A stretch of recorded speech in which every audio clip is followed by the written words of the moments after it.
Bismillahirrahmanirrahim. Elhamdülillahi Rabbil alemin. Vel aqibatu lil muttaqin. Ve salatu ve selamu ala seyyidina Muhammedin ve ala alihi ve sahbihi ecmain. Soda satық темасы biz укуктар жөнүндө өтүп жатабыз.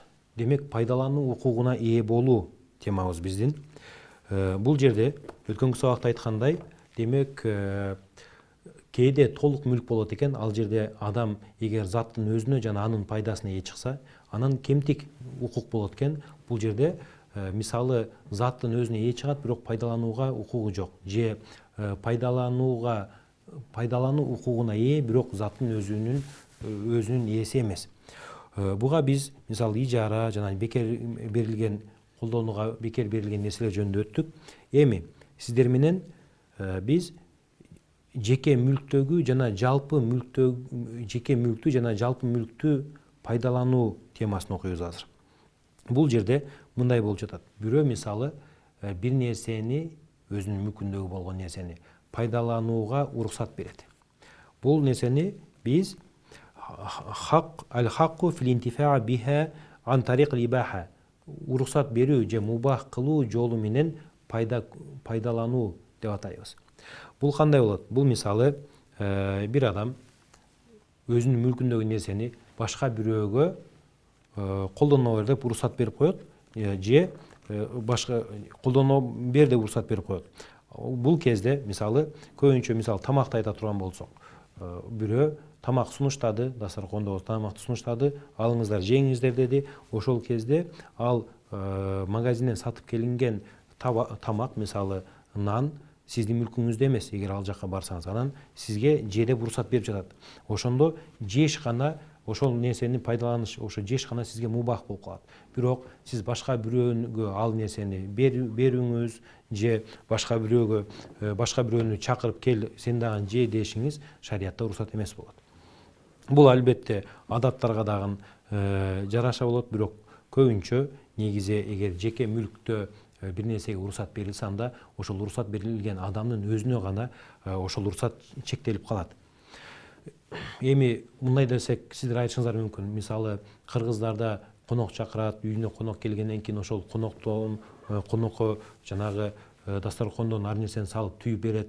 Бул кандай болуп калды дешиңиз мүмкүн. Мисалы дасторкон жайганда бул жерде уруксат берүү, анан ээ чыгаруу эки башка. Мисалы эгер сиз ооз ачар кылсаңыз же дагы бир кайрыксан кылсаңыз, элге дасторкон жайсаңыз, анда ошолорду ээ чыгарышыңыз мүмкүн. Могул дасторкондун үстүндөгү баары силердики, жеген жегиле, жебегениңерди алып кеткиле десеңиз, анда ээ чыгарды болуп эсептелесиз.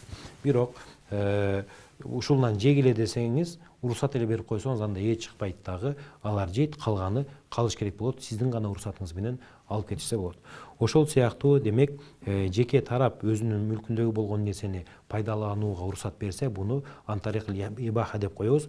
Мубах болгон нерсе, ушул учурда ошо уруксат берилген адам ал нерсени башка бирөөгө сата албайт, же башка бирөөнү чакырып, сен дагы же дей албайт экен шариятта. Эми экинчи мүлктүн түрү бул жалпы элдин мүлкүндөгү болгон нерсе. Бул милкиятул аама деп коет.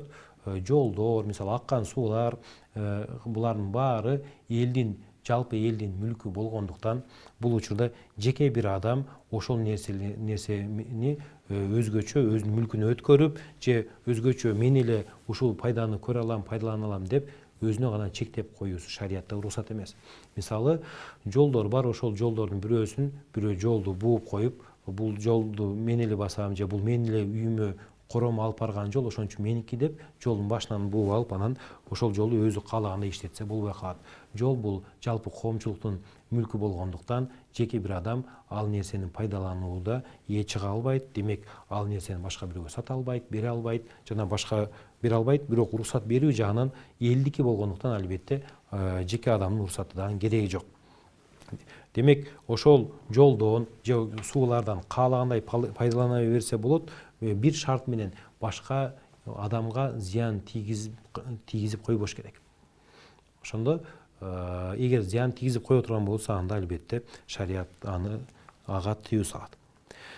Сиздер менен биз ушуну менен буга чейинки болгон сабакты сабактын темасын бүтүрдүк. Ал тема мындай болгон: ал интифаул жайиз, уруксат болгон пайдалануу бул деген хуа хаккул мунтафиа фи истиамалил айн. Бул пайдалануучунун затты пайдаланууга ээ болуусу, жана андан пайда көрүүгө ээ болуусу, ма дамат аля коиматан аля халиха, качан кандай абалда берилсе ошол абалда болсо. Вайн лам такун ракабатуха мамлукатан, анын затына ээ чыкпаса дагы пайдаланууга ээ чыгат. Ушул пунктту окудук. Эми сиздер менен кийинки пунктка өтөбүз. Бул ясыхван тамлика манафи'ал a'yan, тумаллаку манафи'ул a'яни дуна ракабатиха. Нерселердин заты эмес, алардын пайдаларына ээ чыгуу шариатта дурус. Саваун канат акаран ау манкулан. Айырмасы жок, ал кыймылдуу мүлкпү, кыймылсыз мүлкпү. Ушул эреже болду. Нерселердин затына ээ чыкпасаң дагы аны пайдалануу укугуна ээ болуусу шариатта дурус деген сөз болду. Эмнеге кайра эле биз жанагы манфаага кайтабыз. Пайдалануу, пайда көрүү, пайдалануу, булардын баары шариатта байлык деп эсептелбейт. Анткени байлык деген нерсе бул муктаж учурга чейин сактоого мүмкүн болгон нерсе байлык болду. Ал эми пайда бул улам пайда болуп жана жок болуп кете бергендиги үчүн, пайдалануу бул мөөнөткө байлангандыгы үчүн жана сактоо мүмкүн эмес болгондугу үчүн бул байлык болуп эсептелбей калды. Эми демек ошол пайданын баасы чыгыш үчүн шариатта сөзсүз келишим болуш керек дедик. Ошол келишимди биз же акы менен болот дедик, ивадин, ал ижара сыяктуу, же акысыз болот дедик, иара сыяктуу. Бул шариатта эмнеге уруксат берилген? Эмнеге заты сеники болбосо дагы пайда көрүү укугуна ээ болуш мүмкүн? Анткени кээ бирде мисалы ошо затка ээ чыга албай калышы мүмкүн. Мисалы бардык эле адамдар дароо үйлүү болуп кала албайт. Алар жашаш үчүн бир үйгө муктаж. Ал эми өзүнүн мүлкүндө болбосо дагы жок дегенде батирге алып жашаш шариатта уруксат берилген. Ошондо демек баары сатып ала албайт каалаган нерсесин, же аларга бирөө бере койбойт бекер, мисалы белек кылып, же убактылуу берип турбайт, мисалы жөн эле колдон бекер деп баарына эле бере бербейт. Демек ошондо шариат эгер акы менен пайда көрүүгө уруксат берди, буну биз ижара деп атап койдук. Заттын пайдасын бекер пайдаланууга уруксат берди, буну биз акысыз, буну биз иара деп атадык. Же ошол заттын өзүн пайдалануу менен кошо сатып алса, буну биз сода деп атадык. Мисалы заттын өзүн сатып алат, андан пайдаланат аны. Экинчиси, же сатып албай жөн эле белекке акысыз берилсе зат өзү, демек ал затка ээ чыгат, колдонуу дагы пайдасына ээ болот, буну биз белек деп атадык. Ушулардын баары шариатта бар уруксат берилген, анткени ушул нерселерге адам баласы негизинен муктаж. Эми пайдалануу укугуна ээ болуу улам утурум болуп турат. Дароо пайда болбойт. Анан келишим дагы негизи улам убакыт өткөн сайын түзүлүш керек. Бул кандай болду? Мисалы бир батирди сиз бир айга ижарага алсаңыз, айтылган 30 000 сом ошол бир айдын баарына түшөт, бирок эреже боюнча сиз бир ай жашабасаңыз, анда жашаган күнүңүзгө гана түшмөк. Мисалы бир ай деп эсептесеңиз, ар бир күнүнө 1000 сомдон түшмөк. Сиз 10 күн жашасаңыз 10 000 сом беришиңиз керек болот. Калган 20 000ди мисалы бербейсиз. Эмнеге? Анткени калган 20 күндүн пайдасын көргөн жоксуз. Негизги эреже ушул шариатта. Бирок адам баласы мындай ар бир нерсени улам күн сайын түзүүгө мүмкүн болбогондуктан, адамдар кыйналгандыктан шариат ошол белгилүү бир мөөнөттү өлчөйт дагы, мисалы бир ай деп. Ошол бир айга түзүлгөн келишимдин акчасы дароо жанагы ижарага алган адамга мойнуна жүктөлүп калат. Эмнеге? Анткени ошол айдын ичинде кожоюн уруксат берип койду пайдаланышка. Демек ал жерде жашайбы жашабайбы келишим түзүлгөндөн кийин ошол мөөнөттүн келишим бузулмайынча мөөнөт бүткөнгө чейин жанагы батирден көргөн пайда жанагы ижарага алган адамдын укугунда ээлигинде болуп калат.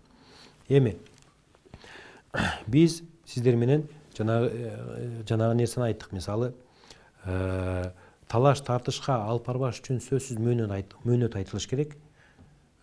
Заттын өзүнө ээ болбой пайдаланууга ээ болуп атканда мөөнөт ошол келишилген акча менен белгилениш керек. Ошондо пайда өзү баалуу болбогону менен келишим аркылуу пайда көрүү баалуулукка ээ болуп калат. Шариатта баалуулук деп эсептелип калат. Дагы айта кетчү нерсе, пайдалануу укугуна ээ болгон адам эгер бул дүйнөдөн кайтса, анда келишим жокко чыгат, келишим токтойт. Анын мураскорлору жанагы пайдалануу укугуна ээ боло албайт. Анткени пайдалануу укугу мураска өтпөйт деген эреже бар. Бул мындай болду. Мисалы, бир батирде бирөө келишим түзүп алып жашап атат. Анан ошол батирге алган адам, арендага алган адам батирди эгер бул дүйнөдөн өткөн болсо, анда үй бүлө мүчөлөрү ал жерде жашай албай калат. Кайрадан жаңыдан батир ээси менен жаңы келишим түзүш керек. Анткени пайдалануу бул жерде келишим аркылуу баалуу болуп эсептелет дедик. Ошондой эле батирдин ээси эгер бул дүйнөдөн өтүп кетсе, заттын ээси, анда дагы ижарага алган адамдар кайра келишимди жаңылаш керек мураскорлор менен. Анткени жана айткандай пайдалануу келишим аркылуу баалуу болуп эсептелет, баасы өлчөлөт. Ал эми мураскорлоруна үй өткөндөн кийин алар өздөрү кайра келишим түзүш керек болуп калат. Эгер уруксат берилсе, мурунку эле баада жашай бергиле десе, анда албетте келишим кайра уланып кете берет. Пайда көрүү укугу демек затка ээ болуу укугундай эмес экен.